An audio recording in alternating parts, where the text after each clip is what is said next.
Good morning, Ma'am Grace. Good morning, classmates. This is my performance task in mathematics. What is my topic? My topic is lines in symmetrical.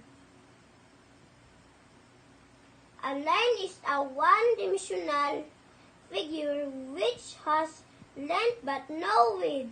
Example, straight line, curved lines, diagonal, wavy, zigzag, scallop, dot, dash, spiral.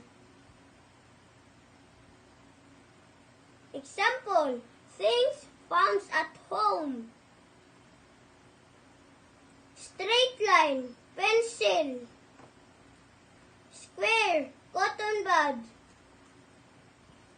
Ball, circle. Medicine, rectangle.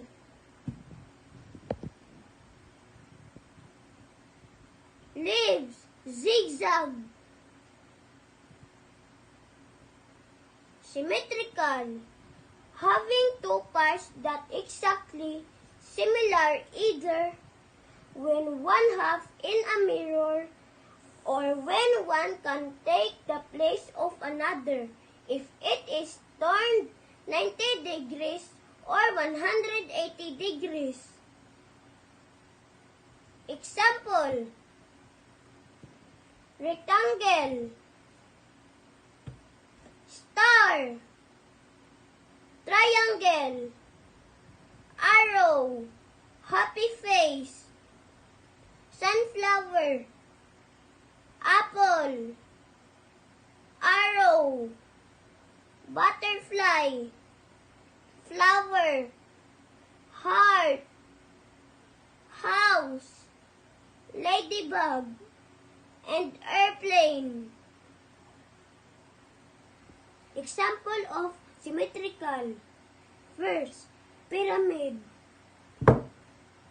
Second, tablet. Third, stuffed toy donut. Fourth, ruler. Fifth, lunch bag.